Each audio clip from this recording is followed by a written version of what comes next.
আচ্ছা, আমরা কি জানি যে রাসায়নিক বিক্রিয়া কাকে বলে, প্লাস রাসায়নিক বিক্রিয়ার প্রকারভেদ কি কি হয়? তোমরা এর আগে ক্লাস 7 হয়তো পড়ে এসছো যে রাসায়নিক বিক্রিয়ার কাকে বলে বা প্রকারভেদ কি হয়। তো আজকে আমরা সেই ডিটেইলস জানবো সেগুলো, প্লাস ভর সংরক্ষণ যে সূত্র হয়, অ্যাকচুয়ালি রাসায়নিক বিক্রিয়া হয় ভর সংরক্ষণের সূত্রকে মেনে মেনে রাসায়নিক বিক্রিয়াটা হয়। তো রাসায়নিক বিক্রিয়ায় যে ভর সংরক্ষণ সূত্র কিভাবে হচ্ছে, প্লাস রাসায়নিক বিক্রিয়ায় যে সমতা বিধান, ব্যালেন্সিং বলে, যেটাকে এই সাইডের যতগুলো অণু আছে, যতটা ভর আছে, প্লাস এই সাইডে ততটা ভর থাকবে, প্লাস ততগুলো অণু থাকবে, এই যে প্রক্রিয়াটা বলে সমতা বিধান। তো আজকের লেকচারে আমরা এইগুলো ডিটেলসে জানবো, যে সমতা বিধান তা প্লাস ভর সংরক্ষণ সূত্র কি কি আছে, এগুলো ডিটেলসে জানবো আজকে আমরা। তো চলো স্টার্ট করি তাহলে। আজকে আমরা একটা নতুন চ্যাপ্টার স্টার্ট করতে চলেছি, সেটা হচ্ছে মৌল যৌগ রাসায়নিক বিক্রিয়া, যে থার্ড নাম্বার যে পার্ট, 3 নম্বর পার্ট রাসায়নিক বিক্রিয়া, সেটার আজকে পার্ট 1 আমরা কমপ্লিট করবো। ওকে, তো প্রথমে আমরা দেখে নেবো কি না রাসায়নিক বিক্রিয়া কাকে বলে, কেমিক্যাল রিঅ্যাকশন। ইংলিশ টার্মটা আমরা অবশ্যই খেয়াল করতে করতে যাবো যে রাসায়নিক বিক্রিয়া কাকে বলে, কেমিক্যাল রিঅ্যাকশন না। আমরা সবাই জানি যে রাসায়নিক বিক্রিয়ার ফলে দুটো পদার্থ, দুটো মৌল বা যৌগ যুক্ত হয়ে কি হয় না নতুন কোনো পদার্থ উৎপন্ন করে। দুটো মৌল যুক্ত হবে, দিয়ে যৌগে পরিণত হবে, রাসায়নিক বিক্রিয়ার মধ্যে পরিণত হবে সেটা। তো সেখানে সমযোজী বন্ধন দেখা যেতে পারে, আয়নিক বন্ধন দেখা যেতে পারে, ডিপেন্ড করছে সেটা কোন ধরনের পদার্থ। তো দুটো মৌল যুক্ত হয়ে একটা যৌগ তৈরি করবে, এবং যৌগটার কি না ধর্মটা দুটো মৌল থেকে সম্পূর্ণরূপে আলাদা হবে। যেরকম NaCl উদাহরণ দিয়েছিলাম, তোমরা H2O, যেটা দুটো হাইড্রোজেন আছে ওখানে আর দুটো অক্সিজেন পরমাণু আছে, দুটো হাইড্রোজেন H2O, দুটো হাইড্রোজেন আর একটা অক্সিজেন পরমাণু আছে ওখানে। তো কি হচ্ছে না, হাইড্রোজেন একটা গ্যাস, হাইড্রোজেন গ্যাস, তো H2 গ্যাস, একটা অক্সিজেনও গ্যাস। তো ওই গ্যাস, দুটো গ্যাস মিলে কি না তরল পদার্থ তৈরি করছে, একটা না সেটা জল। কি আমরা সবাই তো জানি জলই হচ্ছে জীবন। প্রত্যেকটা কাজে আমাদের আমাদের দৈনন্দিন কাজে শুরু করে গুড নাইট থেকে গুড মর্নিং থেকে গুড নাইট পর্যন্ত দৈনন্দিন যত যা কাজ, প্রত্যেকটা কাজের ক্ষেত্রে আমাদের জল কিন্তু অপরিহার্য। তো যাই হোক, তো জল তৈরি করছে কি না হাইড্রোজেন একটা গ্যাস, গ্যাসীয় পদার্থ, অক্সিজেন একটা গ্যাসীয় পদার্থ, এরা মিলে কি একটা নতুন পদার্থ বিশিষ্ট জিনিস তৈরি করছে, সেটা হচ্ছে জল। তো রাসায়নিক বিক্রিয়া কাকে বলে, তো সেটা হচ্ছে যে প্রক্রিয়ায় একটি পদার্থ বিয়োজিত হয়ে, যে প্রক্রিয়ায় একটি পদার্থ বিয়োজিত হয় কেন বলছে, কারণ যে ক্যালসিয়াম কার্বনেট, যেটা CaCO3, যে ক্যালসিয়াম কার্বনেট যে পদার্থটা আছে, তো সেটাকে যদি আমরা তাপ দিই, তো সেটা বিয়োজিত হয়ে CO R plus and CO2 তে পরিণত হয়। ওটা মানে বাতাসের সংস্পর্শে সেটা যদি উত্তপ্ত করি, বাতাসের উপস্থিতিতে মানে কি অক্সিজেনের উপস্থিতিতে সেটাকে যদি উত্তপ্ত করি, তাহলে calcium oxide and carbon monoxide তৈরি হয়, CO2 তৈরি হয়। যে প্রক্রিয়ায় একটি পদার্থ বিয়োজিত মানে ভেঙে যাওয়া, ভেঙে গিয়ে বা এক বা একাধিক পদার্থ যুক্ত হয়ে নতুন ধর্ম বিশিষ্ট, এটা অবশ্যই খেয়াল রাখবো, নতুন ধর্ম বিশিষ্ট, নতুন ধর্ম বিশিষ্ট এক বা একাধিক পদার্থের সৃষ্টি করে, তাকে বলা হয়, তাকে রাসায়নিক বিক্রিয়া বলে। প্রথমে লেখা আছে যে প্রক্রিয়ায় রাসায়নিক বিক্রিয়া, এই যে ছন্দটা যেটা লেখা আছে এখানে, যে প্রক্রিয়ায়, এটা একটু মেনটেন করে লিখতে হবে তোমাকে। যদি পরীক্ষাতে আসে যে রাসায়নিক বিক্রিয়া কাকে বলে, তাহলে লিখতে হবে যে প্রক্রিয়ায় কোনো একটি পদার্থ বা একটি যৌগ বিয়োজিত হয়ে বা এক বা একাধিক পদার্থ যুক্ত হয়ে নতুন ধর্ম বিশিষ্ট কোনো এক বা একাধিক পদার্থের সৃষ্টি করে, সেই প্রক্রিয়াকে বলা হয় রাসায়নিক বিক্রিয়া। তো বিক্রিয়া পদার্থ, রাসায়নিক বিক্রিয়া তো জেনে নিলাম আমরা যে রাসায়নিক বিক্রিয়া কি। তো রাসায়নিক বিক্রিয়ায় যারা, একটা বাড়ি সম্বন্ধে আমরা জানলাম যে একটা বড় বাড়ি আছে, তো বাড়ির মধ্যে কে কে থাকে সেটা জানতে হবে না, মানে বাড়িতে কে বসবাস করে, ঠিক ঠিক সেরকম রাসায়নিক বিক্রিয়ায় যারা টেক পার্ট করে তাদের বলে বিক্রিয়ক। আর রাসায়নিক বিক্রিয়ার ফলে যে পদার্থগুলো উৎপন্ন হয়, অর্থাৎ তুমি পরীক্ষা এক্সাম দিতে গেলে, তো এক্সামে তুমি টেক পার্ট করলে, তার যেটা এক্সাম দিলে সেটা হচ্ছে বিক্রিয়া পদার্থ, আর এক্সামের পর যে রেজাল্টটা বের হলো, রেজাল্ট, সেটা হচ্ছে কি না বিক্রিয়াজাত পদার্থ। বিক্রিয়ক আর বিক্রিয়াজাত পদার্থ, বিক্রিয়ক হচ্ছে কি না যে সমস্ত পদার্থ রাসায়নিক বিক্রিয়ার শুরুতে অংশগ্রহণ করে, একদম স্টার্টিং এ রাসায়নিক বিক্রিয়ার শুরুতে অংশগ্রহণ করে। যদি NaCl কে নিই,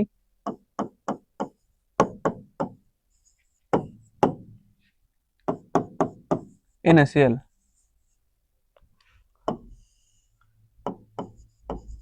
রিঅ্যাকট্যান্ট, এটা হচ্ছে কি প্রোডাক্ট। এক মিনিট,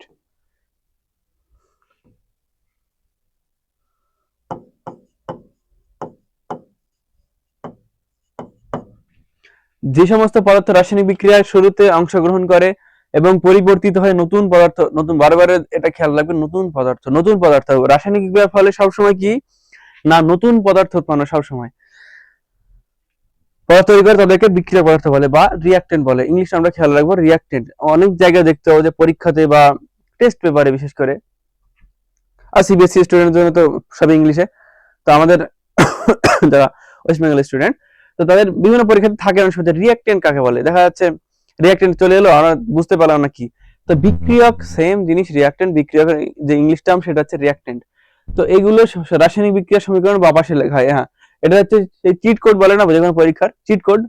মানে এটা দেখে বুঝতে পারবো যে, এটা দেখে বলে দিতে পারবো যে NaCl এখানে, মানে বলা মানে কনসেপ্ট লাগানোর দরকারই নেই যে বিক্রিয়া কোনটা আর প্রোডাক্ট কোনটা। এখানে কি দিয়ে বলতে পারবো না, রাসায়নিক বিক্রিয়া একটা সমীকরণ লেখা আছে, তো ওর যেটা বাঁ দিকে থাকবে সেটা হচ্ছে বিক্রিয়ক পদার্থ রিঅ্যাক্টেন্ট, আর ওর যেটা ডান দিকে থাকবে সেটা হচ্ছে কি না প্রোডাক্ট, বিক্রিয়াজাত পদার্থ, মানে বিক্রিয়ার ফলে উৎপন্ন যে পদার্থ সেই পদার্থটা। তো বিক্রিয়াজাত পদার্থ আছে এবার, নাকি প্রোডাক্ট। রাসায়নিক বিক্রিয়া শেষে যে নতুন পদার্থ বা পদার্থসমূহ তৈরি হয় তাদের বিক্রিয়াজাত পদার্থ বলে। এগুলো রাসায়নিক বিক্রিয়া বা রাসায়নিক সমীকরণের ডান দিকে লেখা আছে, ডান দিকে লেখা আছে, এটা বাঁ দিক, এটা হচ্ছে বাঁ দিক, আর এটা হচ্ছে ডান দিক। তাহলে এটা হচ্ছে বাঁ দিকে হচ্ছে কি রিঅ্যাক্টেন্ট, আর ডান দিকে হচ্ছে প্রোডাক্ট।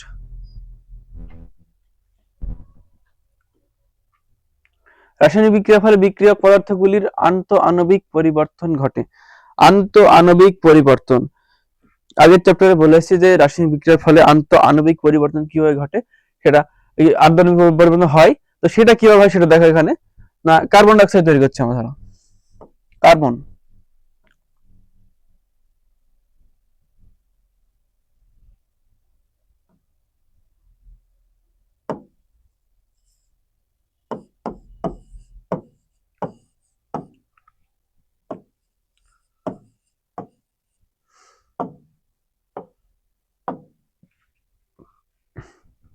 এর পারমাণবিক নম্বর কত?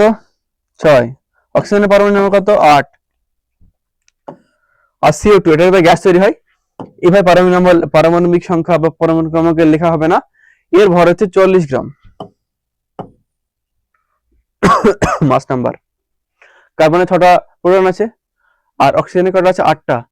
8টা প্রোটন আছে, 6 আর 14 যোগ করতে হবে এখানে। একটা দুটো অক্সিজেন আছে, তাহলে 16 আর 6 কত হয়? 22। 16 6 22। তো 22, আর আমরা জানি যে কার্বনে 6টা নিউট্রন থাকে আর অক্সিজেনে 8টা করে নিউট্রন থাকে, তাহলে ফের আর একটা 22 আসছে। তাহলে 22 প্লাস 22 40। তো 6 8। আচ্ছা, কার্বনের কালো হয়, সাধারণত কালো হয় কার্বন। কার্বন সাধারণত কালো কালারের হয়, আর অক্সিজেন একটা গ্যাস, কার্বন একটা কঠিন পদার্থ, সলিড পদার্থ একটা। তো একটা গ্যাস, অক্সিজেন একটা গ্যাস, আর কার্বন মিলে কি করছে না CO2 নামে একটা নতুন একটা কম্পাউন্ড, নতুন একটা গ্যাস উৎপন্ন করছে। CO2 হচ্ছে গ্যাস।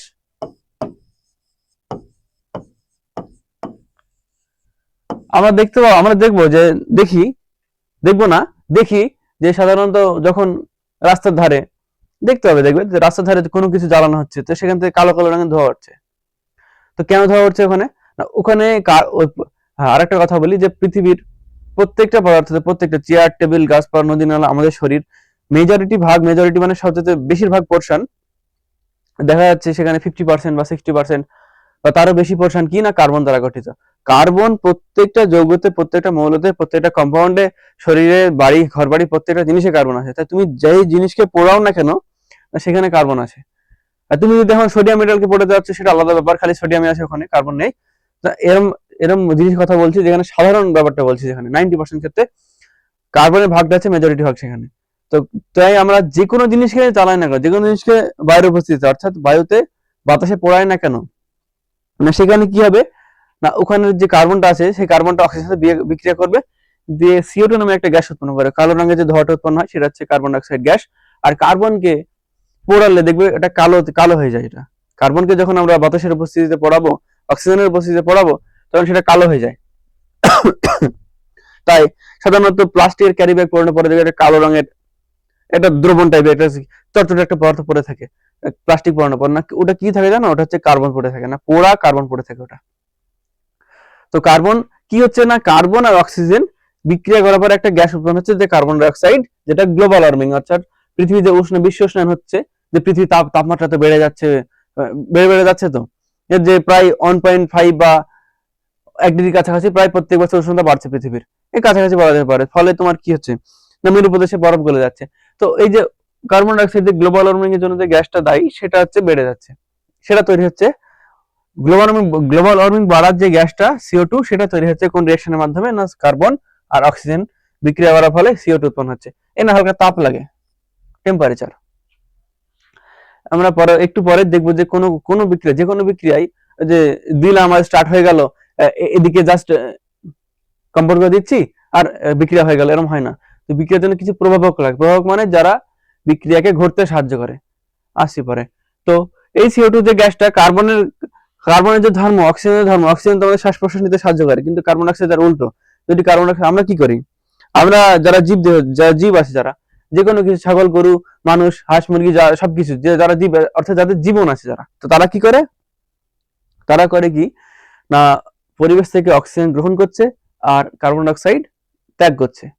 পরিবেশ থেকে অক্সিজেন গ্রহণ করছে, কার্বন ডাইঅক্সাইড ত্যাগ করছে। তার ফলে আর তাহলে কি, তাহলে এটা বলতে চাইছি যে অক্সিজেন আমাদেরকে বেঁচে থাকতে সাহায্য করছে, আর কার্বন ডাইঅক্সাইড কি, আমাদের কার্বন ডাইঅক্সাইড যদি কার্বন ডাইঅক্সাইড পূর্ণ পরিবেশে যদি আমাকে ছেড়ে দেওয়া হয়, তাহলে আমাদের শ্বাসকষ্ট শুরু হবে, তারপর আমরা মারা যেতে পারি, অর্থাৎ মারা যাবো কিছুক্ষণ পর যদি অক্সিজেন না পাই। তো কার্বন ডাইঅক্সাইড সেখানে উল্টো কাজ করছে। দেখো, অক্সিজেন যেখানে কি করছিল না, জীবদের শ্বাস প্রশ্বাস চালাতে হেল্প করছিল, মানে আমাদেরকে বেঁচে থাকতে সাহায্য করছিল, সেখানে কি হচ্ছে না, একটা কার্বনের সাথে রিয়াকশন করে CO2 নামে আমার একটা গ্যাস উৎপন্ন করলো, যেটা কি আমাদের বেঁচে থাকার জন্য মুশকিল সৃষ্টি করে দিচ্ছে, মানে আমরা ওই পরিবেশে আর বেঁচে থাকতে পারবো না।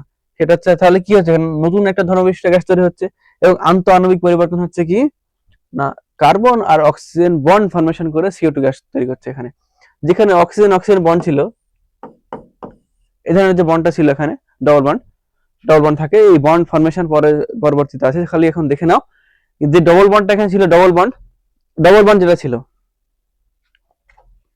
মানে দুটো এরম তারের মাধ্যমে লাগানো আছে। যেমন ধরো কোনো দুটো পদার্থকে আমরা বেঁধে রেখেছি তার মাধ্যমে, সেটা কি ডবল বন্ড। তো হচ্ছে কি না, অক্সিজেন আর একটা অক্সিজেনের সাথে ডবল বন্ড লেগেছিল, তো সে কি করলো, কার্বনের সাথে রিয়াকশন করার ফলে একটা নতুন পদার্থ উৎপন্ন করলো, নাকি CO2। এর স্ট্রাকচার হচ্ছে এটা, CO2 এরকম একটা স্ট্রাকচার তৈরি করছে, সেটা কি গ্লোবাল ওয়ার্মিং এর জন্য দায়ী, প্লাস আমাদের শ্বাস প্রশ্বাসে বাধা প্রদানকারী একটা গ্যাস CO2।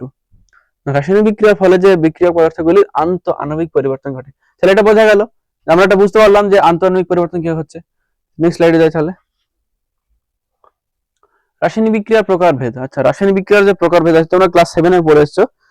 জাস্ট আমি তো ছেড়ে চলে যেতে পারি না, যে পড়ে এসছো বলে সবই ছেড়ে চলে যাচ্ছি, তাহলে পরবর্তী কনসেপ্ট ক্লিয়ার হবে না।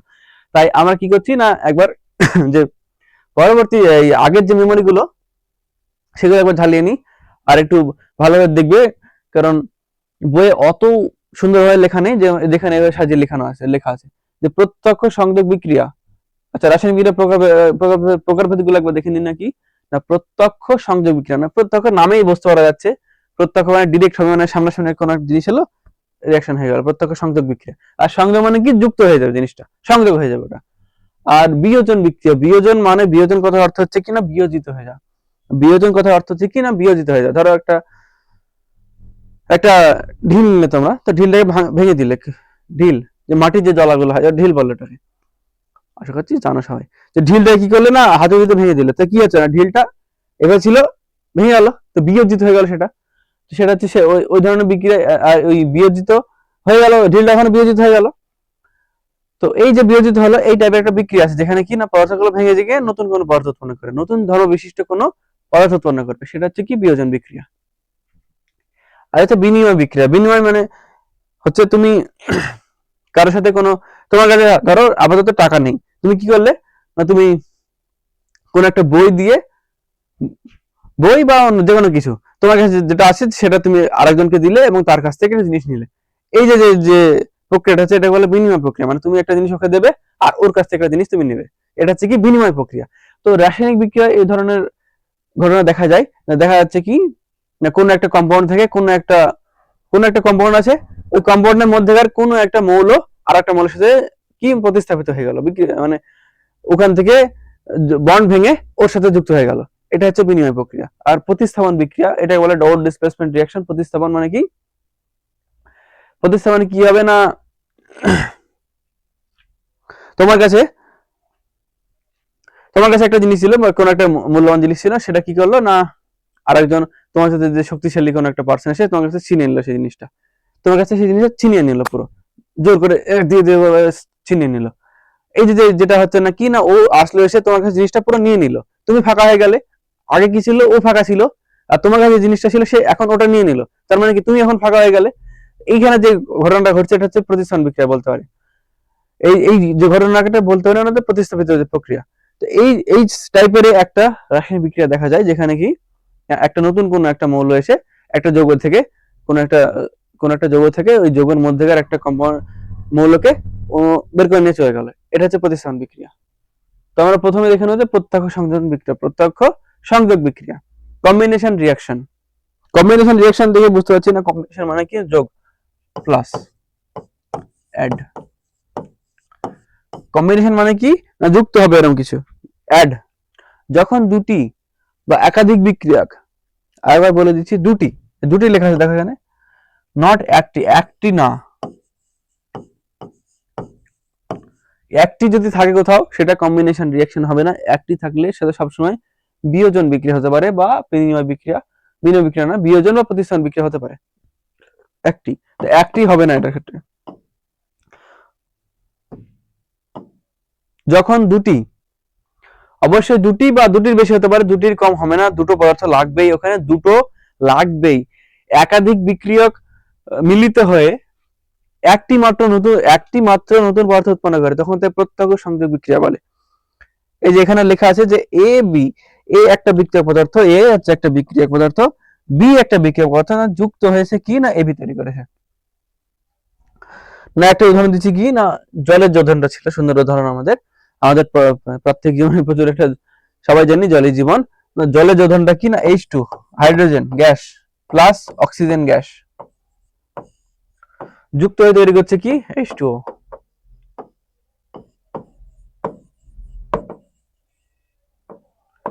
এটা হচ্ছে প্রত্যক্ষ সংযোজন বিক্রিয়া, অক্সিজেন হাইড্রোজেন ডিরেক্ট, একদম ডাইরেক্ট এসে যুক্ত হয়ে গেল, এটা হচ্ছে কম্বিনেশন রিঅ্যাকশন। প্রত্যক্ষ সংযোজন বিক্রিয়া মানে সামনাসামনি বিক্রিয়াটা হচ্ছে একদম ডিরেক্ট হচ্ছে, সেটা হলো প্রত্যক্ষ সংযোজন বিক্রিয়া। H2O এটা ব্যালেন্সিং নেই, এখানে দুটো হাইড্রোজেন এখানে আছে, দুটো হাইড্রোজেন আছে, অক্সিজেন একটা আছে, কিন্তু এখানে দুটো অক্সিজেন আছে,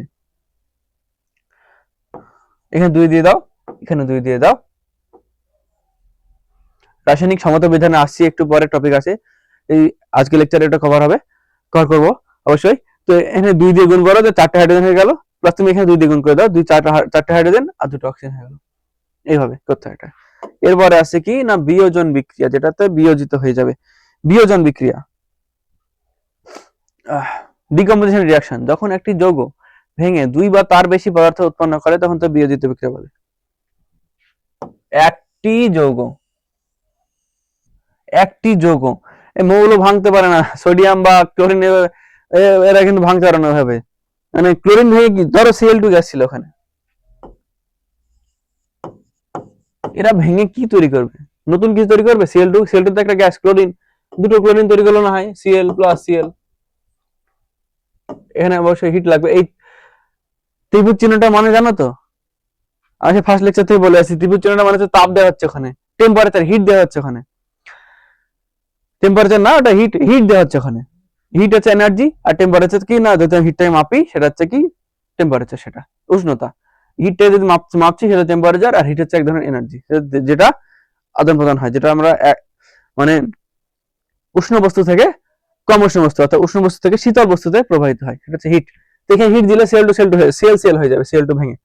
তো এটা কিন্তু ডিকম্পোজিশন রিঅ্যাকশন না, একটা যৌগকে ভাঙতে হবে, যৌগ ভেঙে দুই বা ততোধিক পদার্থ উৎপন্ন করবে, সেখানে একটা যৌগ ভেঙে সেখানে দুই বা ততোধিক পদার্থ উৎপন্ন করবে। একটা যৌগ ছিল ঢিল, যেটা ভাঙলাম, ঢিলটা ভেঙে ছোট ছোট ঢিল তৈরি করলো, না এখানে কি একটা যৌগ ভাঙবে, ভেঙে দুই বা ততোধিক পদার্থ উৎপন্ন করবে, সেটাকে বলে কি না বিয়োজন বিক্রিয়া বা ডিকম্পোজিশন রিঅ্যাকশন।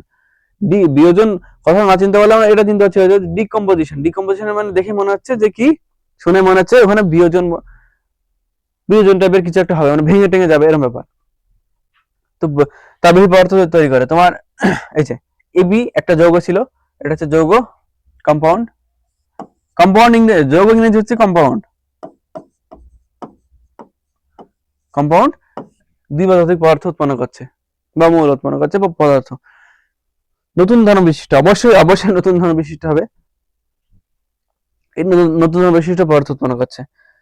তো পটাশিয়াম ক্লোরেট একটা উদাহরণ দিচ্ছি আমি, জাস্ট একটা উদাহরণ, KClO3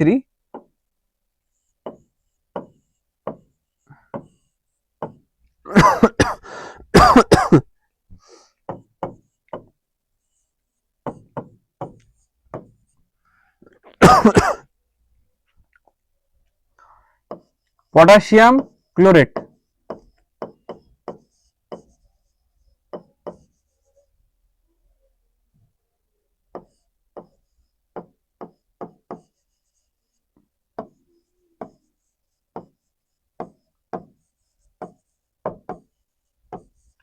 পটাশিয়াম ক্লোরাইড ভেঙে কি হলো, তাপ দাও, ওখানে একটু তাপ দিতে হবে। আর ভেঙে কি হবে না, KCL, potassium chloride.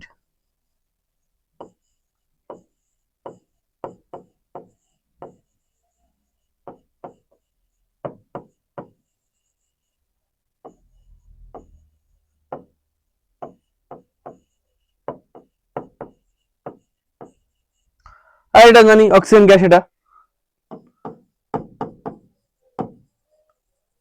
Oxygen, potassium chlorate আর অক্সিজেন গ্যাস তৈরি হচ্ছে ওখানে। তো এটাকে আমরা অবশ্যই ব্যালেন্স করবো, 2 দিয়ে দাও এখানে। আর এখানে হচ্ছে 2 2 3 3 দিনে 6, 3 6, 3 গুণ 2 6, 6টা অক্সিজেন, 6টা অক্সিজেন, দুটো কেসিএল আচ্ছা মিলে গেছে। এটা হচ্ছে কি ব্যালেন্সিং হচ্ছে। তো এই যে কেসিএল, যেটা কেসিএল হচ্ছে পটাশিয়াম ক্লোরাইড, ভেঙে কি করলো না, দুটো কেসিএল তৈরি করে পটাশিয়াম ক্লোরাইড। এটার ধর্ম ছিল আলাদা, এটা যৌগ ছিল একটা, এটা ভেঙে আর নতুন কোন যৌগ তৈরি করেছে, দেখো আর একটা মৌল তৈরি করেছে, CO2। তারপরে বিনিময় বিক্রিয়া, ডাবল ডিসপ্লেসমেন্ট রিঅ্যাকশন। বিনিময় বিক্রিয়া বললাম তো, যে তোমার কাছে একটা জিনিস ছিল আর আরেকজনের কাছে একটা কোন একটা জিনিস ছিল, ধরে নিচ্ছি তুমি কি করলে, ওটা তুমি নিলে, তুমি ওটা ওকে দিয়ে দিলে, না কি এখানে সমঝোতা হলো, তোমাদের যে সমঝোতা যেটা হলো কি না, আমি তোকে এই জিনিসটা দেবো আর ভাই তুই আমাকে ওই জিনিসটা দিয়ে দে। বিনিময় হচ্ছে তুমি একটা জিনিস ওকে দিলে, ও তোমাকে দিল, এটা ফাঁকা কেউ হচ্ছে না, কেউ তো ফাঁকা হয়ে যাচ্ছে না, তুমি ওকে একটা জিনিস দিয়ে দিলে, ও একটা জিনিস তোমাকে দিয়ে দিল। তাহলে তুমি একটা ওকে চকলেট দিলে আর ও তোমাকে একটা বিস্কুট দিয়ে দিল, কেউ মানে তুমি একদম তো কিছু ওকে দিয়ে দিলে না, তুমি চকলেটের বিনিময়ে, বিস্কুটের বিনিময়ে তুমি চকলেটটা ওকে দিলে, এটা হচ্ছে বিনিময় বিক্রিয়া। যখন দুটি যৌগ, এটা একটা যৌগ, যখন দুটি যৌগ তাদের আয়ন বা মৌল পরস্পরের সঙ্গে বিনিময় করে দুটি নতুন যৌগ তৈরি করে, তখন তাকে বিনিময় বিক্রিয়া বলে। এ বি, যদি এটা একটা যৌগ, এ একটা মৌলের মধ্যে আছে, বি একটা মৌলের মধ্যে, এর মধ্যে সি একটা মৌল আছে, ডি একটা মৌল আছে, না এ বি যে যৌগটা ছিল সে ভাবলো সাথে বিনিময় করে যে ডিটা আমি নিয়ে নিই, এ ভাবলো এই যে যৌগটা ভাবলো যে বিটাকে আমি সিটাকে দিয়ে দিই আর ডিটাকে আমি নিয়ে নিই, দেখি তৈরি করলো না, এ ডি তৈরি করলো আর সিবি তৈরি করলো, হয়েছে তো পার্থক্য এখানে, ডিটা এখানে চলে এসেছে দেখো, আর বিটা এখানে চলে গেছে।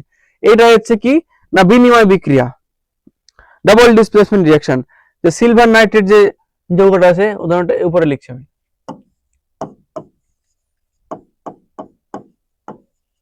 AgNO3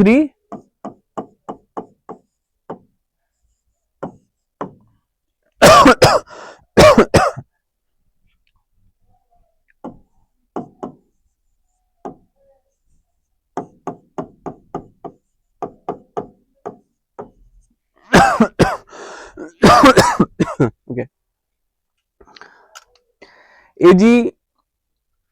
AgNO3 silver nitrate, NO3 জানিও নাইট্রেট, NO2 কে বলে নাইট্রেট, NO3 হচ্ছে নাইট্রেট, NO2 হচ্ছে নাইট্রাইট, NO হচ্ছে কি নাইট্রাস,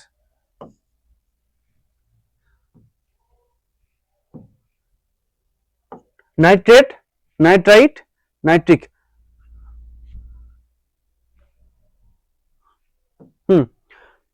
তো AgNO3 আর AgNO3 সিলভার নাইট্রেট কি করলো, সিলভার নাইট্রেট যেটা ছিল সেটা NaCl এর সাথে রিঅ্যাকশন করলো, রিঅ্যাকশন করার পরে কি হলো না, এই যে ABCD যেটা হচ্ছিল এখানে, যে ABCD এর সাথে রিঅ্যাকশন করার ফলে কি হলো না, ডি এ এই সিডি কম্পাউন্ড থেকে কি করলো, সিডি যৌগ থেকে কি করলো না, ডি কে নিয়ে নিল আর ওর বি কে সি কে দিয়ে দিল। এই যে এজি কি করলো এখানে দেখো, AgNO3 কে সোডিয়ামকে দিয়ে দিল আর সোডিয়াম ক্লোরাইডের কাছ থেকে ক্লোরিনকে নিয়ে নিল, দিয়ে কি করলো না, AgCl আর NaNO3, সিলভার ক্লোরাইড আর সোডিয়াম নাইট্রেট।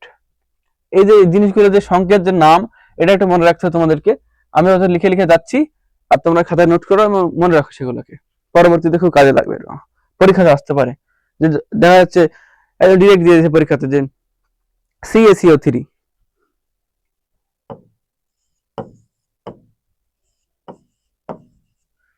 CaCO3 দিয়ে দিয়েছে, বলেছে যে এই যে কম্পাউন্ড ছিল এই যৌগটার নামকরণ তুমি লেখো। দেখা যাচ্ছে MCQ মাল্টিপল চয়েস কোশ্চেনে দিয়ে দিয়েছে নাকি না CO3 যৌগ দিয়ে দিয়েছে, দিয়ে দিয়েছে কি, দিয়ে তোমার জিজ্ঞেস করে নিয়েছে না এর নামটা তুমি লেখো। এবার এর নামটা কি হবে না ক্যালসিয়াম কার্বনেট।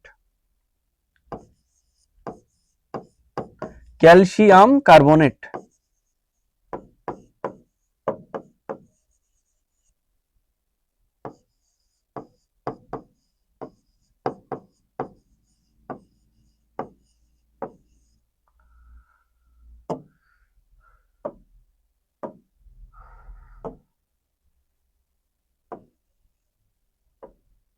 ক্যালসিয়াম কার্বনেট, এটা সিলভার নাইট্রেট।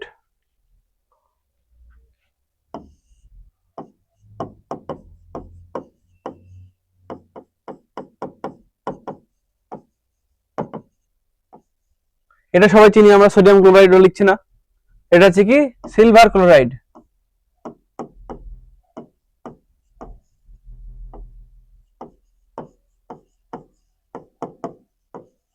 এটা লিখেই দিই না নাইট্রেট, নাইট্রেট, নাইট্রাইট।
ওকে।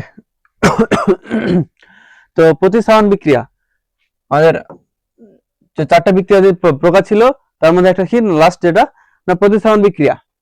ডিসপ্লেসমেন্ট রিঅ্যাকশন, ডিসপ্লেসমেন্ট মানে কি, প্রতিস্থাপন মানে এটা বলতে চাইছে যেটা একটা বললাম যে তোমার কোন একটা শক্তিশালী লোক তোমার কাছে একটা বিস্কুটের প্যাকেট বা যাই কিছু ছিল, কোন একটা মূল্যবান জিনিস ছিল তোমার কাছে, না সে কি করলো তোমার কাছে ছিনিয়ে নিয়ে চলে গেল। কি হলো না তোমার কাছে মূল্যবান জিনিস ছিল সেটা কি ও এখন ওর কাছে চলে গেল। এটা হচ্ছে কিনা প্রতিস্থাপন বিক্রিয়া। ও তার এনার্জি দিয়ে তোমার কাছে যে মূল্যবান জিনিসটা ছিল সেটা ও নিয়ে নিল। তার মানে কি আগে ছিল ও ফাঁকা ছিল, আগে ওর কাছে কিছু ছিল না, তোমার কাছে মূল্যবান জিনিসটা ছিল, তারপরে কি কিনা ও যখন নিয়ে নিল তখন কি হচ্ছে তুমি ফাঁকা হয়ে গেলে, ওর কাছে মূল্যবান জিনিসটা চলে গেল। এই যে যে প্রসেস আছে না এটা বলে প্রতিস্থাপন প্রসেস। এখানে কি হবে না এটা কোনো বেশি সক্রিয় ধাতু একটা কম সক্রিয় ধাতু কাছ থেকে যে যৌগটা গঠন করছে তার মধ্যে একটা মৌল বা একটা পার্ট নিয়ে চলে যাবে, সেটা নিয়ে চলে যাবে। যেরকম এটা বেশি সক্রিয় ধাতু কি না জিঙ্ক, লিখে একটা zinc, zinc plus CuSO4 copper sulphate না CuSO4 কি হচ্ছে না জিঙ্ক হচ্ছে এখানে কি না সক্রিয় ধাতু, অ্যাক্টিভ মেটাল, মোর অ্যাক্টিভ। সক্রিয় ইংরেজি হচ্ছে অ্যাক্টিভ, মোর অ্যাক্টিভ মানে আরো বেশি সক্রিয়, না কি না কপারের চাইতে হচ্ছে জিঙ্ক আরো বেশি সক্রিয়, তাই এটা লিখছি কিনা মোর অ্যাক্টিভ মেটাল। জিঙ্ক মেটাল আমরা জানি মোর অ্যাক্টিভ মেটাল।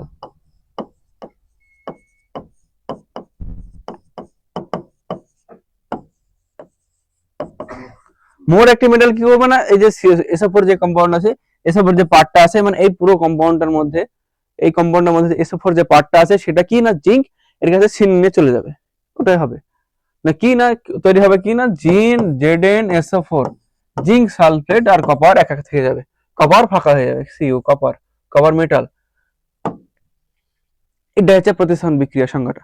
প্রতিস্থাপন বিক্রিয়ার সংজ্ঞা কি হবে যদি এরকম হবে যে কোনো একটা কম সক্রিয় একটা কোন যে প্রক্রিয়ায় যে বিক্রিয়ায় যে রাসায়নিক বিক্রিয়ায় কোনো একটা বেশি সক্রিয় ধাতু কোনো একটা কম সক্রিয় ধাতুর কাছ থেকে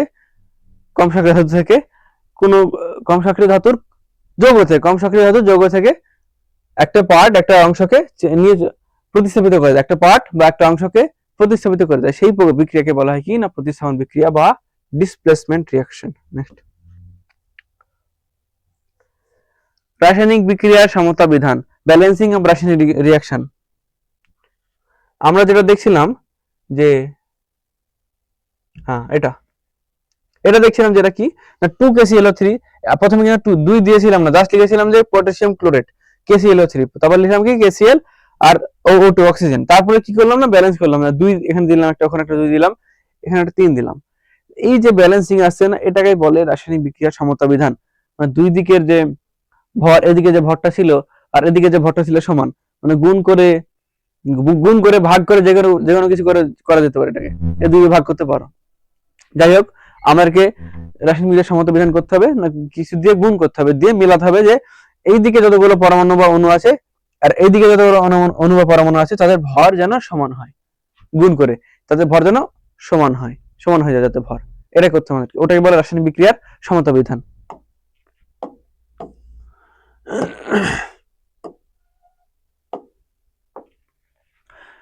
ব্যালেন্সিং কেমিক্যাল ইকুয়েশন, ব্যালেন্সিং মানে হচ্ছে সমতা বিধান, কেমিক্যাল মানে হচ্ছে রাসায়নিক বিক্রিয়া, কেমিক্যাল ইকুয়েশন হচ্ছে রাসায়নিক বিক্রিয়া সমতা বিধান। কেমিক্যাল ইকুয়েশন হচ্ছে কি যে রাসায়নিক বিক্রিয়ার যে আমরা ইকুয়েশন লিখছি, যে ফরওয়ার্ড লিখছি, সেটা বলে কেমিক্যাল ইকুয়েশন। কোন রাসায়নিক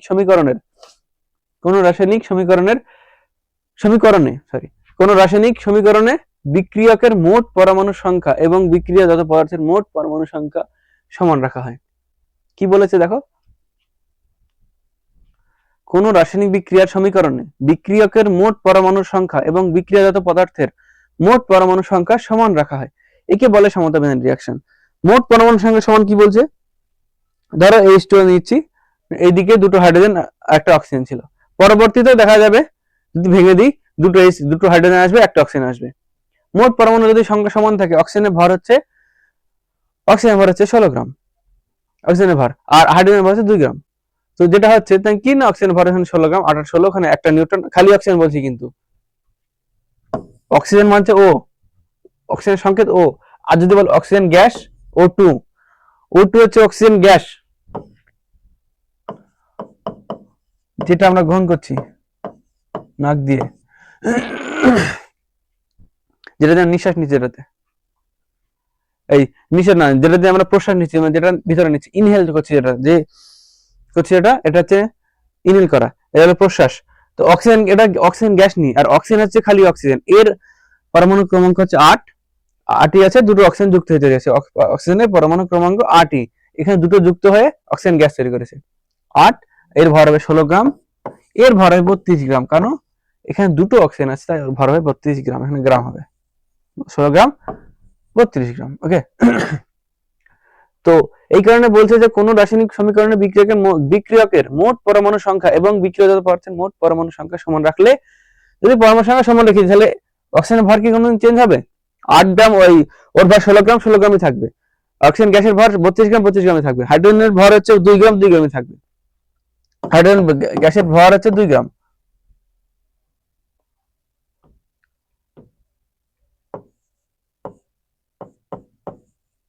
তাহলে হাইড্রোজেনের ভর কত? 1 গ্রাম।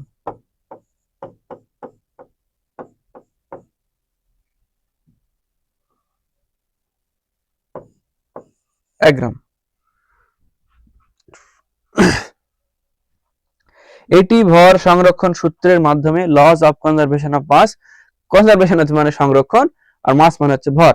ভর সংরক্ষণ সূত্র বলে একটা সূত্র হয়, পৃথিবীর সবচেয়ে ইউনিভার্সাল সূত্র এটা, প্রত্যেকটা কেসের ক্ষেত্রে প্রত্যেকটা জায়গায় এই সূত্র আমরা লাগাতে পারি। ভর সংরক্ষণ সূত্র একদম ট্রু, শব্দতে সত্যি, ভেরি ভেরি মাচ ট্রু একটা সূত্র, সেটা কি না ভর সংরক্ষণ সূত্র অনুযায়ী এটা করা হয়। এই দিকের ভর যা হবে এই দিকের ভরও তাই হবে। আচ্ছা, ভর সংরক্ষণ যে সূত্র সেটা একবার দেখে নিই নাকি। না, রাসায়নিক বিক্রিয়ার সময় ভর সৃষ্টি হয় না, নষ্ট হয় না, সৃষ্টি হয় না, নষ্ট হয় না, এটা খেয়াল রাখতে হবে। না, আমরা রাসায়নিক বিক্রিয়া করছি, নতুন পদার্থ উৎপন্ন হচ্ছে, ঠিক আছে, সোডিয়াম আর ক্লোরিন মিলে সোডিয়াম ক্লোরাইড তৈরি করছে, হাইড্রোজেন আর অক্সিজেন মিলে H2O তৈরি করছে, ঠিক আছে, কে পটাশিয়াম কে আর ক্লোরিন মিলে পটাশিয়াম ক্লোরাইড তৈরি করছে, ক্যালসিয়াম আর অক্সিজেন মিলে সিও তৈরি করছে, ঠিক আছে, সবকিছু ঠিক আছে, কিন্তু ক্যালসিয়াম আর অক্সাইড, ক্যালসিয়াম আর অক্সিজেন মিলিত হচ্ছে, কিন্তু কোনো পদার্থ ওখানে, কোনো পদার্থ না ওরা অণু বা পরমাণু সৃষ্টি বা ধ্বংস হচ্ছে না। ক্যালসিয়াম ক্যালসিয়ামই আছে, অক্সিজেন অক্সিজেনই আছে, খালি ওরা যুক্ত হয়ে নতুন একটা পদার্থ উৎপন্ন করছে, নতুন ধরনের বিশিষ্ট একটা পদার্থ উৎপন্ন করছে। কোনো অণু বা পরমাণু ধ্বংস হচ্ছে না, সৃষ্টি হচ্ছে না, তাই ওদের ভর সবসময় সেম থাকবে। অর্থাৎ বিক্রিয়কের ভর, অর্থাৎ রিঅ্যাক্ট্যান্টের ভর এন্ড প্রোডাক্টের ভর, বিক্রিয়কের ভর এবং বিক্রিয়কের পদার্থের ভর সেম থাকবে। রাসায়নিক বিক্রিয়ায় সময় ভর সৃষ্টি হয় না, ধ্বংস নষ্ট হয় না। বিক্রিয়কের মোট ভর ইকুয়াল টু বিক্রিয়াজাত পদার্থের মোট ভর সমান।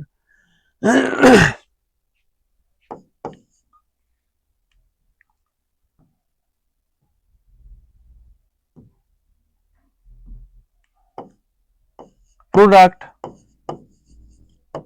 Equal to reactant.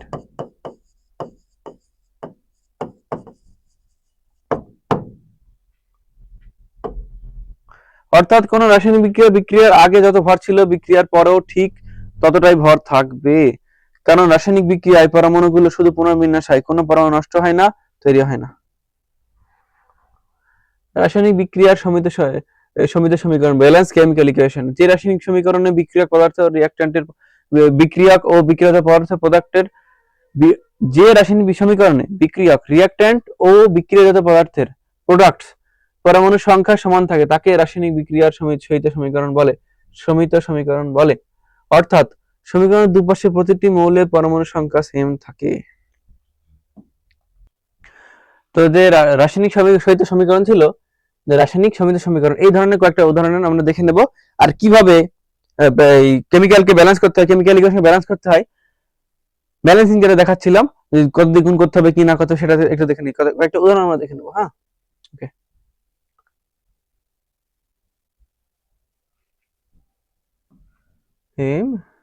ওকে,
ওকে, কয়েকটা সমীকরণ আমরা লিখে নিলাম, না কি না, NaRH2 রিঅ্যাকশন করে কি তৈরি হচ্ছে না, NaOH, সোডিয়াম হাইড্রোক্সাইড, সোডিয়াম আর H2 রিঅ্যাকশন করে কি হচ্ছে, সোডিয়াম হাইড্রোক্সাইড উৎপন্ন হচ্ছে, এটার নাম কি, সোডিয়াম হাইড্রোক্সাইড।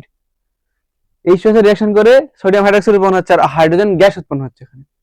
না এখানে তুমি দেখো না, একটা কি পড়লো না, ভর সংরক্ষণ সূত্র, দুই দিকের ভর সেম করতে হবে। অর্থাৎ আমরা যদি ভর নাও জানি, আপাতত আমাদের ভর জানতে হবে না, যদি না জানি তাহলে কি করবো, তাহলে সমান না, অণু পরমাণু যে কতগুলো আছে, এদিকে কতগুলো অণু আছে বা এদিকে কতগুলো পরমাণু আছে, এদিকে কতগুলো পরমাণু বা অণু আছে, সেগুলো সমান করবো। এখানে কটা সোডিয়াম আছে, একটা সোডিয়াম আছে, এখানে একটা সোডিয়াম আছে, হাইড্রোজেন দুটো, অক্সিজেন একটা, এখানে অক্সিজেন একটা, হাইড্রোজেন একটা, তিনটে হাইড্রোজেন, তিনটে হাইড্রোজেন আছে, দুটো হাইড্রোজেন একটা, তিনটে হাইড্রোজেন, অক্সিজেন একটা আছে, ঠিক আছে। তাহলে কি আমাদের সমাধান বিধান করতে হবে এখানে। তাহলে এরকম হচ্ছে যে NaOH H2, তাহলে এখানে যদি দুই দিই আমরা, এখানে দুটো Na আর এখানে দুই দিয়ে দাও,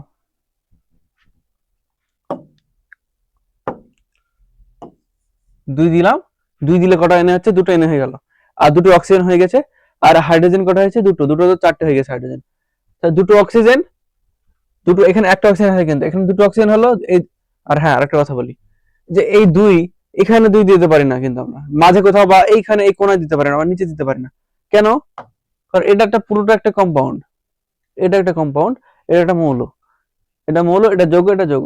এই যৌগের ক্ষেত্রে যতগুলো আছে, দুটো একটা এনে ছিল প্রথমে, প্রথমে একটা এনে ছিল, এই মানে এখন একটা এনে আছে, একটা অক্সিজেন একটা হাইড্রোজেন আছে, পুরো কম্পাউন্ড একটা সোডিয়াম আছে, একটা অক্সিজেন আছে, একটা হাইড্রোজেন আছে।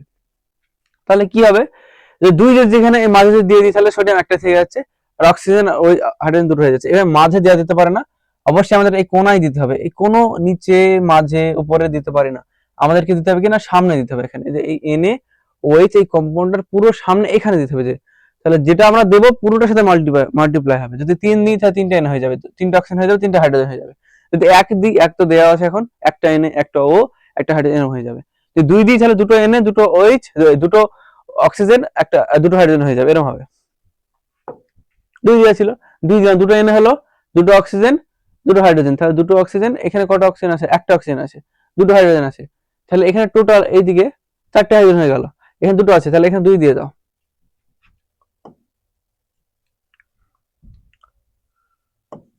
দুই দিয়ে দিলাম, দুটো হাইড্রোজেন, দুই দুই দুগুণে চার, দুটো অক্সিজেন, দুটো অক্সিজেন, চারটে হাইড্রোজেন হয়ে গেল। আবার এখানে কটা এনে, দুটো আছে, এখানে একটা এনে আছে, তাহলে এখানে দুই দিয়ে দিলেই কিন্তু আমাদের ব্যালেন্স ইকুয়েশন হয়ে যাচ্ছে, কেমিক্যালি ব্যালেন্স। ওকে, নেক্সট, দুটো হাইড্রোজেন, দুটো নাইট্রোজেন, আর একটা এনএসসি তৈরি হয়েছে ওখানে, অ্যামোনিয়া গ্যাস বলে এটাকে।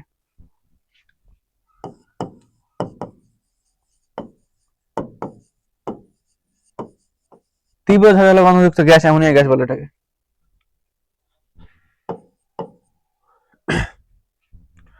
দুটো হাইড্রোজেন, একটা এই দুটো হাইড্রোজেন, দুটো নাইট্রোজেন মিলে তৈরি করেছে তো NH3 গ্যাস। তাহলে কি না, দুটো হাইড্রোজেন, ওখানে তিনটে হাইড্রোজেন আছে। তাহলে এরকম করো,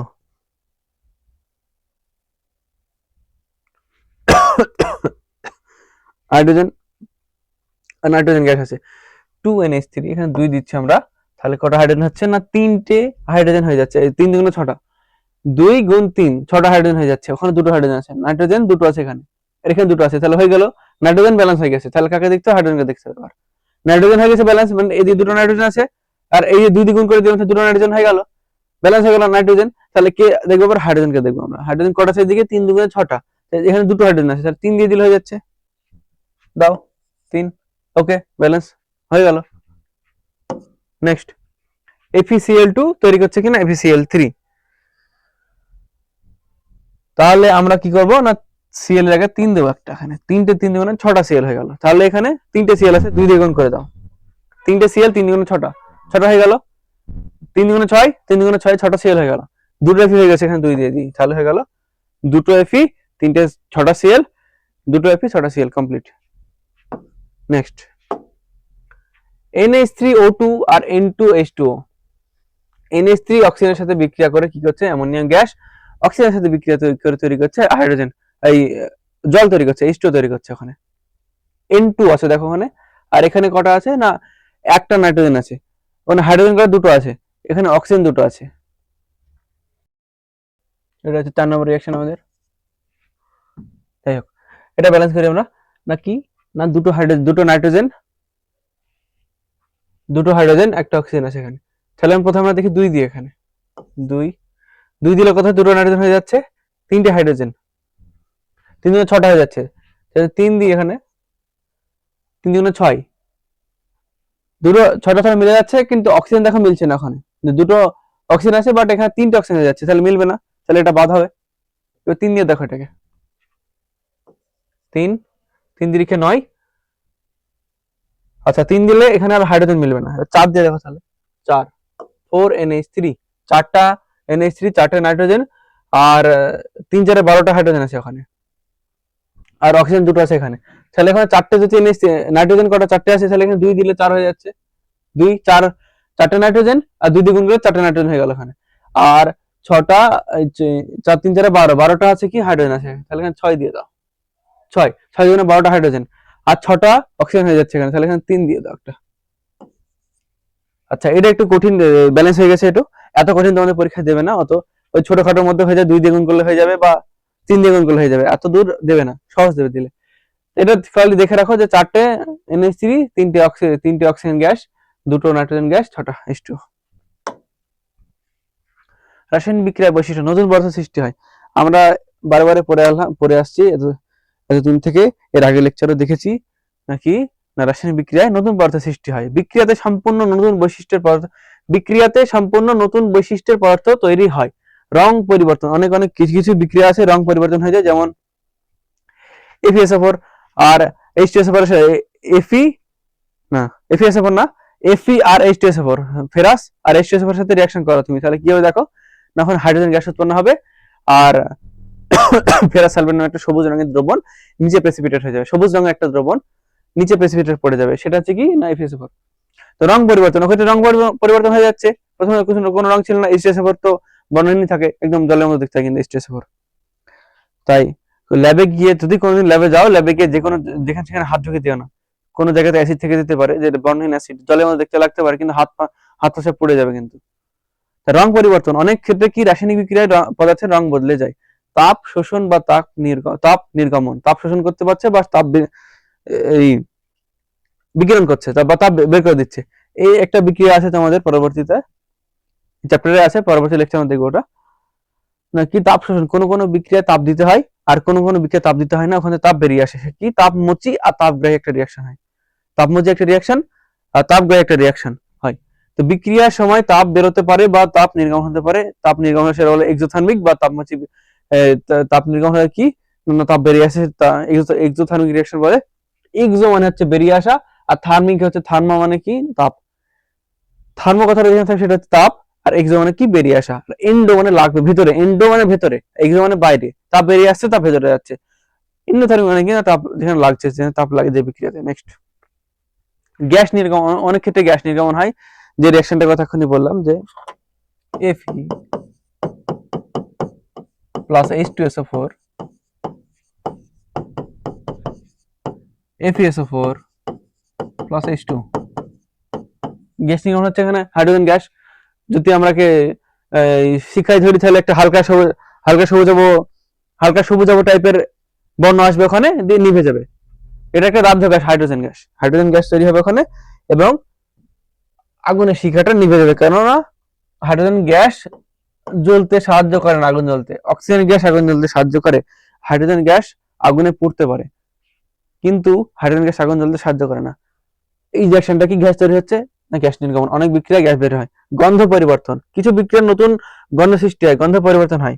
আচ্ছা, পচা ডিমের মতো একটা গন্ধযুক্ত gas H2 plus sulphur H2S, পচা ডিমের গন্ধযুক্ত গ্যাস হচ্ছে এটা একটা গ্যাস, এটা তীর চিহ্ন এখানে দেওয়া হচ্ছে, কারণ কি এটা উপরে চলে যাবে, মানে নিচে পড়ে থাকবে, মাটির কাছে থাকবে না, ওটা ভেসে যাবে উপরে, গ্যাস তো উপরে চলে আসবে, ওখানে কি বলছে না, যে গন্ধযুক্ত যে গ্যাস সৃষ্টি হয় সেটা হচ্ছে এই রিঅ্যাকশন একটা, নাকি H2 আর সালফারের সাথে রিঅ্যাকশন করে H2S একটা গ্যাস তৈরি করছে, হাইড্রোজেন সালফাইড গ্যাস। এটা তো অনেকের সবার মনে আছে আশা করছি, যে হাইড্রোজেন সালফাইড গ্যাস, এটা যাই হোক লিখে দিই পাশে, হাইড্রোজেন সালফাইড।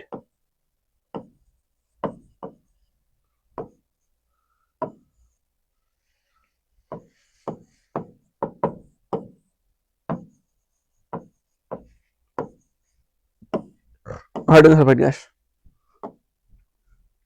রাসায়নিক বিক্রিয়ার প্রভাব, আচ্ছা বলছিলাম যে প্রথমে লেকচারের শুরুতে যে রাসায়নিক বিক্রিয়ার প্রভাবক, যে রাসায়নিক বিক্রিয়া এমনি নরমাল দুটো কম্পাউন্ডেশন রেখেছিলাম বা দুটো মৌল রেখেছিলাম, যে ওরা রাসায়নিক বিক্রিয়া করবে, প্রতিস্থাপন বিক্রিয়া দেখাবে, বা বিয়োজন বিক্রিয়া দেখাবে, বা সংযোজন বিক্রিয়া দেখাবে, এরকম কিন্তু হয় না। ওখানে তাপ, আলো, চাপ, দ্রবণ যে কোনো কিছু লাগে ওখানে, বা তড়িৎ লাগে অনেক বিক্রিয়াতে, কি না একটা পোটেন্ট ফোর্স, মানে ওকে একটা ধাক্কা দেওয়ার মতো একটা কোনো জিনিস লাগবে। শীতের সকালে যখন আমাদের বাবা মা যখন ডাকে, তখন একদম কি ডাকতে কি উঠে যায় আমরা, যখন ডাকে তখন উঠে পড়ি না তো, নাকি যখন এই ওটরে ডাকছে যখন ডাকছে, লাস্ট পর্যন্ত কি হয় না, একটা বড় একটা লাঠি নিয়ে আসে, তখন ঠিক উঠে চলে আসি। তো ওই যে লাঠি যেটা নিয়ে আসলো না, ওটা হচ্ছে এখানে পোটেন্ট ফোর্স, বা তোমার যে কি ড্রাইভ ফোর্স বলে, যেটাকে যে পেছন থেকে যে ধাক্কা মারছে যে ফোর্সটা, না তোমার মা যখন তোমার একটা বড় লাঠি নিলো, তুমি ঠিক উঠে পড়বে তখন, কিন্তু প্রথম উঠতে চাইছিলে না। ঠিক রাসায়নিক বিক্রিয়ার ক্ষেত্রে সেম হয় না, এখানে কি হবে না, ওরা নিজে রাসায়নিক বিক্রিয়া করবে না, ওরা চাইবে ওখানে ঘুমিয়ে থাকতে, ওরা রাসায়নিক বিক্রিয়া করতে চাইবে না, যখন আমরা তাপ দেব, আলো দেব বা দ্রাবক চেঞ্জ করব, বা ওখানে চাপ ফোর্স দেবো, ফোর্স না প্রেসার দেবো ওখানে, বা তড়িৎ যে ইলেকট্রিক যেটা একটা এনার্জি দেবো, তখন রাসায়নিক বিক্রিয়া সংঘটিত হবে। তার আগে কিন্তু হবে না, অনেক সময় হয় না, বা কিছু কিছু বিক্রিয়া নর্মালি হয়, বাকি হয় না। এই প্রভাবগুলো লাগে। যে সমস্ত পদার্থ বা প্রাকৃতিক উপাদান রাসায়নিক বিক্রিয়া সংঘটিত হতে সাহায্য করে তাদের প্রভাবক বলে। বিভিন্ন প্রভাবক কি না, তাপ, আলো, চাপ, দ্রাবক, তড়িৎ। তোমাদের সিলেবাসে এবং তোমাদের বইয়ে যে টেক্সট বুকে সেগুলো এইগুলো সম্বন্ধে আলোচনা করা হয়েছে, আর এইগুলোই তোমাদের সিলেবাস আছে, এগুলো জানতে হবে, অত অতিরিক্ত কিছু জানতে হবে না। আর এগুলো নিয়ে আলোচনা করব।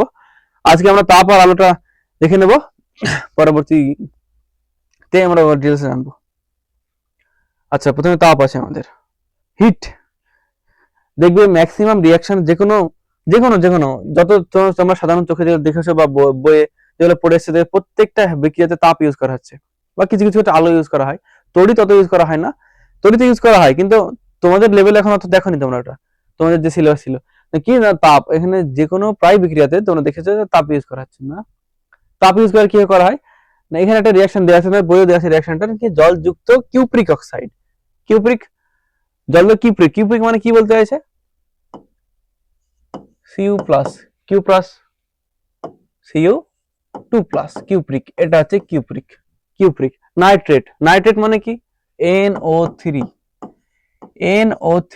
আর নাইট্রাইট, নাইট্রাইটের সংকেত কি, নাইট্রাইটের সংকেত হচ্ছে কি না NO2, নাইট্রাইট।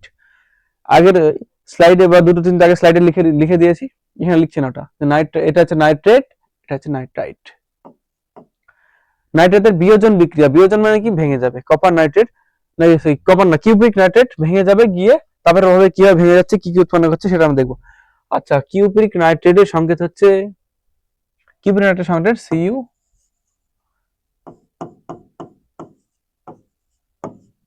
কিউপ্রিক প্রথম পয়েন্ট আছে Cu2+, আর NO3 মাইনাস হয় এখানে। এটা মাইনাস দিতে পারো, কারণ না দিতে পারো, কারণ এখানে নর্মাল লিখেছি, এটা আমি দিয়ে দাও মাইনাস। এই মাইনাসটা কি হবে, সংকেত লেখা শিখেছি আমরা, আগে লেকচারে শিখেছি যে সংকেত কিভাবে লিখতে হয়। এখানে যে চার্জ কত ছিল, অন মাইনাস আছে চার্জ, এখানে অন মাইনাস আছে, এখানে এই চার্জটা এখানে চলে আসবে, আর এখানে যে 2+ আছে এটা এখানে চলে আসবে। তাহলে কি হবে না, কপারের 2 চলে এলো NO3 নিচে, যেহেতু পুরো NO3 নিচে আছে, পুরো NO3, খালি অক্সিজেনের নিচে আসবে না, এখানে অক্সিজেন আছে, নাইট্রোজেন আছে, NO3 যেটা সেটার নিচে আসবে পুরোটা, পুরো NO3 নিচে আসবে, ওটা দুটো চার্জ চলে আসবে কি NO3 নিচে। তাহলে কি হবে, এটাতে ব্র্যাকেট দিয়ে লিখতে হবে কি না NO3 whole toys, CuNO3 whole toys, এটা হচ্ছে কি না কিউপ্রিক নাইট্রেট। এটা বিয়োজিত হবে, এটা বিয়োজন বিক্রিয়া লেখা আছে নাকি, তাপ দিয়ে বিয়োজিত হয়। এটা উপযুক্ত উষ্ণতা না থাকায় অনেক সময় রাসায়নিক বিক্রিয়া শুরুতেই হতে পারে না, রাসায়নিক বিক্রিয়া শুরুই হতে পারে না। মানে এই বিক্রিয়া হওয়ার জন্য উপযুক্ত রাসায়নিক বিক্রিয়া, উপযুক্ত তাপ লাগবে, সঠিক তাপ লাগবে, মানে 10 degree centigrade, 20 degree centigrade, 25 degree, 50 degree, নির্দিষ্ট একটা তাপমাত্রা লাগবে, তার নিচে হবে না, আর তার উপরে ডিকম্পোজ নষ্ট হয়ে যেতে পারে। তো একটা নির্দিষ্ট তাপমাত্রা লাগে বিক্রিয়ার জন্য। তো উপযুক্ত উষ্ণতা না থাকলে এই বিক্রিয়া সম্ভব না, তাই যে কোনো বিক্রিয়া হতে পারে না। আচ্ছা, উপযুক্ত উষ্ণতা না থাকায় অনেক রাসায়নিক বিক্রিয়া শুরু হতেই পারে না। তাই যে কোনো জ্বালানি পোড়াতে হলে, কেরোসিন বা কাঠ যে কোনো পোড়াতে হলে খালি অক্সিজেন থাকলে হয় না। তুমি কি করলে, একটা এই কেরোসিনকে নিলে বাতাসে রেখে দিলে, তুমি কি ভাবছো ওটা জ্বলতে থাকবে? এমনি এমনি জ্বলবে না কিন্তু ওটা। বা কাঠকে নিয়ে এসে বাতাসে রেখে দিলে জ্বলতে থাকবে? যদি এরকম হতো তাহলে তো সবকিছু গাছপালা পুড়িয়ে দিত, থাকতোই না কিছু, তাহলে জ্বলতে থাকবে না। কি ওখানে আগুন জ্বালাতে হবে, বা একটা কোনো ফোর্স দিতে হবে, বা এনার্জি দিতে হবে ওখানে, আমাকে এই আগুন একটা এনার্জি, তো এনার্জি দিতে হবে ওখানে, বা তাপ দিতে হবে, তাহলে এটা চলতে থাকবে। তাই কি বলছে না, জ্বালানি পোড়াতে হলে যথেষ্ট অক্সিজেন থাকলেই হবে না, উষ্ণতা বাড়াতে হবে। উষ্ণতা বাড়াতে হবে কি হবে, তাপ দিতে হবে, হিট দিতে হবে, হিট দিলে উষ্ণতা বাড়বে, আগুন জ্বালালে উষ্ণতা বেড়ে যাবে, এটাই এটা বলেছে। তার ওই যে কিউপ্রিক নাইট্রেটের যে রিঅ্যাকশনটা সেটা নিচে দেওয়া আছে, না দুটো টেস্ট টিউব নাও। এখানে বোঝানো হয়েছে যে একটা কিউপ্রিক নাইট্রেটের যে বিয়োজন বিক্রিয়া সেটা তাপ দিলে হবে, আর না তাপ দিলে হবে না। দুটো টেস্ট টিউব নিয়েছি আমরা, না একটা টেস্ট টিউবে কি করলাম, কিউপ্রিক নাইট্রেটের নীল দ্রবণ হয়, এটা নীল ক্রিস্টাল,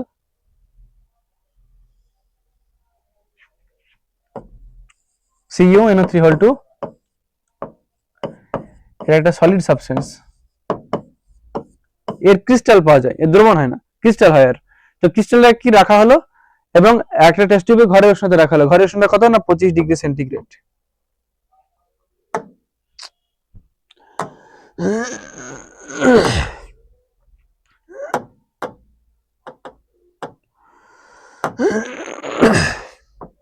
$25°C ঘরের উষ্ণতাটা। ঘরের উষ্ণতা দেখা হলো যে কিছুই হলো না, তারপরে কি করা হবে, টেম্পারেচার দেওয়া হবে অন্য একটা স্পিরিট ল্যাম্প দিয়ে। এবার স্পিরিট ল্যাম্প মুনসেন বার্নার, যেটা দিয়ে আগুন জ্বালানো হয়, তোমরা গ্যাসে করতে পারো এটা। এক কথায় যেটা নিচ দিয়ে কি, যেটা যে জিনিস দিয়ে আগুন বের হবে সেটা হচ্ছে স্পিরিট ল্যাম্প বা সেরকম কোনো জিনিস। তুমি বুনসেন বার্নার নিতে পারো, স্পিরিট ল্যাম্প নিতে পারো, গ্যাস আগুন দিতে পারলে হবে, তাপ দিতে পারলেই হবে। তাপ দিয়ে গরম করা হলো, তো কি না নীল ক্রিস্টাল কালো গুঁড়োয় পরিণত হচ্ছে এবং বাদামি ধোঁয়া বেরোচ্ছে। বাদামি ধোঁয়া বেরোচ্ছে মানে মাথায় একটা হয়তো তোমাদের আসছে নাকি না, ওখানে NO2 যে নাইট্রোজেন ডাইঅক্সাইড যে গ্যাসটা হয়, বাদামি বর্ণের গ্যাস, ব্রাউন গ্যাস, সেটা উৎপন্ন হচ্ছে।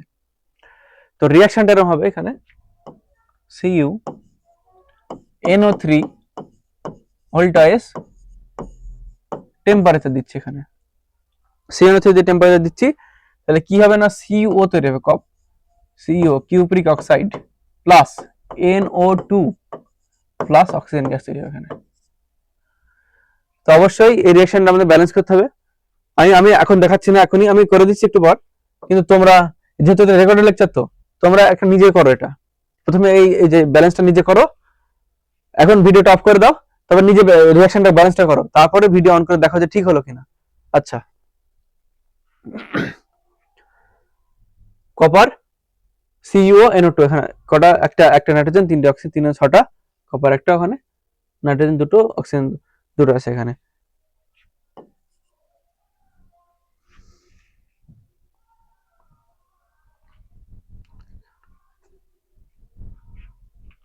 নাইট্রোজেন 2টো আছে ওখানে, নাইট্রোজেন এখানে একটা আছে, 2 দাও প্রথমে, 2টো নাইট্রোজেন, 2টো 4টে অক্সিজেন, 6টা অক্সিজেন। আচ্ছা 2 দিলে হবে না, ওটা 2 দিলে হচ্ছে, এখানে অক্সিজেন একটা বেশি হয়ে যাচ্ছে, 2 দিলে 4, 2 6, একটা অক্সিজেন বেশি হয়ে যাচ্ছে, এখন হবে না 2 দিলে। 2 দিলে হচ্ছে না, তাহলে 4 দিয়ে দেখি, 4 দুগুণে 8টা অক্সিজেন আর 10টা অক্সিজেন হচ্ছে এখানে, 4 দুগুণে 8 আর 10, আর এখানে 11টা অক্সিজেন। এখানে হচ্ছে নাইট্রোজেন আছে 2টো, 4টে নাইট্রোজেন হয়েছে এখানে, তাহলে এখানে 2 দুগুণে 4, এখানে 2 দাও। কপার 2টো, তাহলে এখানে 2 দিই, 2টো কপার, নাইট্রোজেন 2টো, নাইট্রোজেন 2 আর 2 4, এই যে এখানে 2টো আছে, এই যে এর ভিতরে 2টো নাইট্রোজেন আছে, তো আর পুরোটা 2 দিয়ে গুণ করলাম, 2 গুণ 2 4 হচ্ছে, আর এই 4টে নাইট্রোজেন মিলে গেছে, তাহলে ওটা। এরপরে কি আছে, অক্সিজেন আছে। এবার অক্সিজেন কটা আছে না 2, 3 দুগুণে 6 আর 2 12, 3 দুগুণে 6 আর 6 দুগুণে 12, তাহলে এখানে 2টো অক্সিজেন, 4 দুগুণে 8 আর 10 দিয়ে এবার হচ্ছে মিলে গেছে। এটা হচ্ছে ব্যালেন্স ইকুয়েশন। দেখো তোমাদের কতজন ঠিক হলো এটা। এখান থেকে কি বুঝতে পারলাম যে গরম করার ফলে বিক্রিয়াটি সম্পন্ন হচ্ছে, অর্থাৎ এই বিক্রিয়াটা সম্পন্ন করার জন্য তাপ লাগছে। এখানে প্রভাবক কে, তাপ প্রভাবক। এখানে বিক্রিয়ার প্রভাবক কে হচ্ছে, এখানে প্রভাবক হচ্ছে তাপ, হিট। এই ক্ষেত্রে বিক্রিয়া শুরু করতে শক্তির প্রয়োজন, অর্থাৎ হিটের প্রয়োজন। উষ্ণতা বাড়ালে অণুগুলোর গতিশক্তি বৃদ্ধি পায়, তার ফলে বেশিরভাগ রাসায়নিক বিক্রিয়া ঘটে বেশিরভাগ রাসায়নিক বিক্রিয়া ঘটে খুব তাড়াতাড়ি।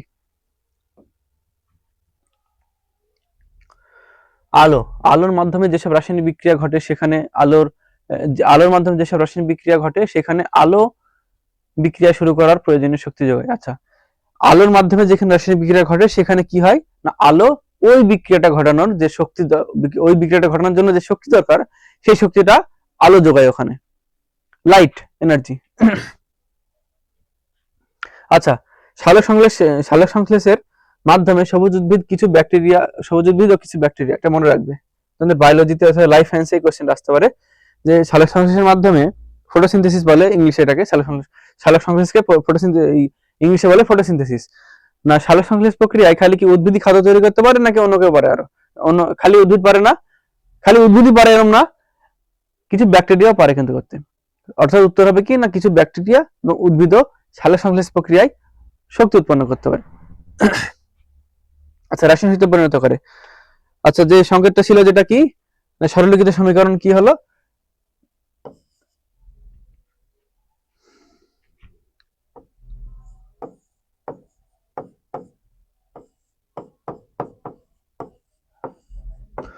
H12O6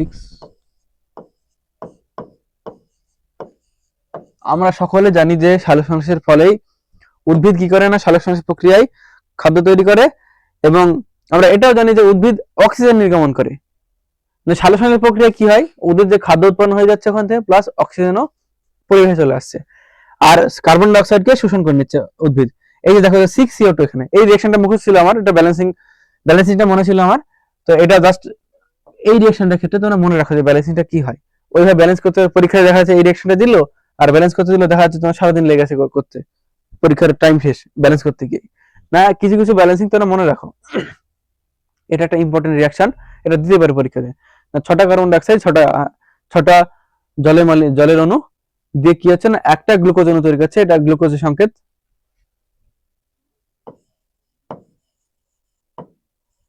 এটা হচ্ছে গ্লুকোজের সংকেত, সুগার, গ্লুকোজ C6H12O6, আর 6টা অক্সিজেন পরিমাণ তৈরি করছে এখানে। অক্সিজেন নির্গমন হচ্ছে যেটা বাতাসে বেরিয়ে আসবে, যেটা আমাদের শ্বাস প্রশ্বাস অর্থাৎ ব্রিদিং প্রক্রিয়া চালানোর জন্য হেল্পফুল।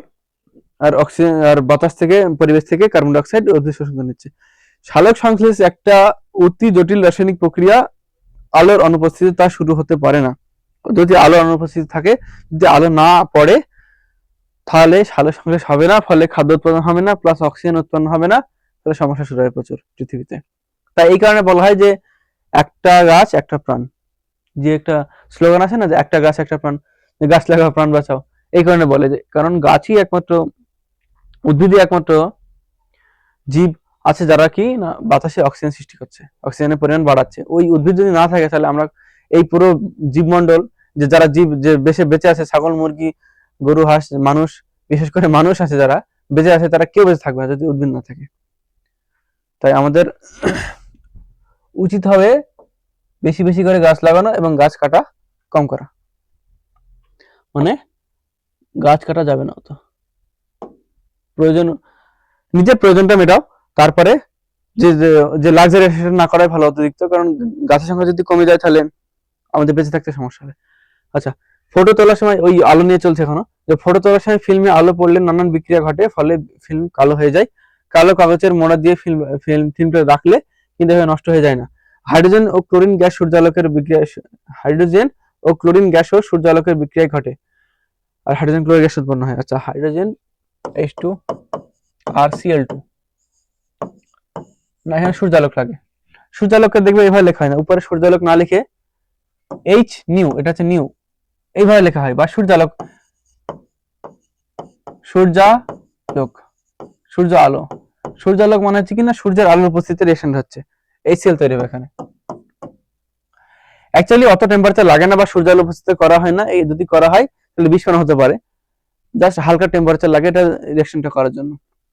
দুটো হাইড্রোজেন দুটো সেল, এটা ব্যালেন্স করো। আর হ্যাঁ, আরেকটা কথা বলে দিই যে এইভাবে খালি রিঅ্যাকশন লিখে ছেড়ে দিলে হবে না, কিন্তু রিঅ্যাকশনটা ব্যালেন্স করে লিখতে হবে।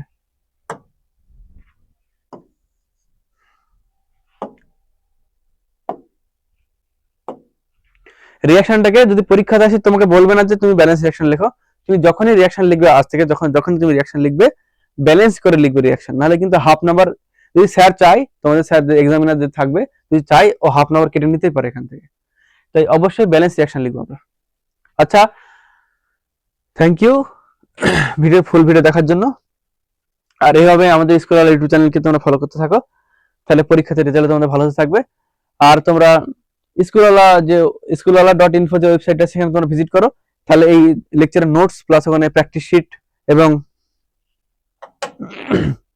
ক্লাস নোটস তোমার পেয়ে যাবে, যে পরীক্ষাতে কি কোশ্চেন আসতে পারে, বা আসতে ইম্পর্টেন্ট কিছু কোশ্চেন সেখানে পেয়ে যাবে, প্লাস প্র্যাকটিস শিটও পেয়ে যাবে। আর আমাদের ইউটিউব চ্যানেল তোমরা সাবস্ক্রাইব করো। আর আজকের লেকচারে যদি কোনো সমস্যা হয়ে থাকে, কোনো টপিক যদি বুঝতে সমস্যা হয়, তাহলে কমেন্টে জানাও, আমি পরের ভিডিওতে বা পরবর্তীতে তোমাদের সেই ডাউট ক্লিয়ার করে দেবো। ওকে, থ্যাংক ইউ, বাই।